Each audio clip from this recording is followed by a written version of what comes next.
Renungan firman Allah hari ini terdapat dalam Mazmur pasal yang ke-37 ayat yang kelima. Serahkanlah hidupmu kepada Tuhan dan percayalah kepadanya dan ia akan bertindak. Seseorang lebih mudah menyerahkan kekhawatirannya, menyerahkan pergumulannya, menyerahkan beban hidupnya daripada menyerahkan hidupnya atau pribadinya. Karena ketika seseorang belum merdeka dengan dirinya sendiri, artinya dia masih memiliki ikatan-ikatan kenikmatan dunia ini, kenikmatan dosa. Itu membuat orang begitu sulit untuk menyerahkan hidupnya kepada Tuhan. Arti menyerahkan hidup kepada Tuhan adalah menyerahkan hidupnya untuk dipimpin oleh Tuhan, untuk Allah berkuasa, bertahta, untuk diatur hidupnya oleh hukum-hukum Tuhan. Ini tidak mudah, karena itu berarti dia harus menyangkal dirinya. Dia harus berkata, kehendakmu Tuhan yang jadi dan bukan kehendakku.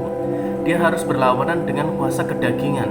Tetapi perhatikan, ketika seseorang menyerahkan hidupnya kepada Tuhan dan percaya bahwa Tuhan akan mengatur hidupnya menjadi semakin indah dari yang sebelumnya, Tuhan pasti akan campur tangan, Tuhan pasti akan bertanggung jawab. Maka ayat itu bagian terakhir dikatakan, dan ia akan bertindak. Bertindak atas apa? Atas segala hal dalam kehidupan kita. Yang pertama, dia akan pulihkan hati kita. Dia akan pulihkan damai sejahtera dalam hidup kita. Dia akan buang segala kekhawatiran, ketakutan, kecemasan dalam hati kita. Dia akan gantikan dengan kekuatan, sukacita, damai sejahtera yang berlimpah-limpah. Karena apa? Karena dia adalah Allah damai sejahtera yang kita izinkan untuk tinggal dan mengendalikan hidup kita. Dan ayat terakhir dikatakan, dan ia akan bertindak. Bertindak di sini bukan hanya memulihkan rohani kita saja, tetapi juga memulihkan hal-hal yang berhubungan dengan apa yang kita butuhkan dalam kehidupan kita sehari-hari. Bahkan untuk setiap tantangan yang kita hadapi, dia akan memberikan kekuatan, kesanggupan, kemenangan, bahkan juga keyakinan bahwa Allah tidak pernah membiarkan hidup kita. Percayalah, Tuhan mengasihi saudara lebih dari saudara mengasihi diri saudara sendiri.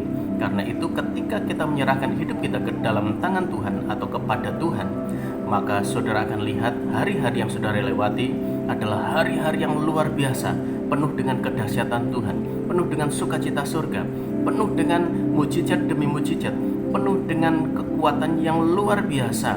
Bahkan saudara akan menjadi pribadi yang berbeda dengan orang-orang yang ada di sekeliling saudara. Karena apa? Karena saudara berjalan bersama dengan Tuhan.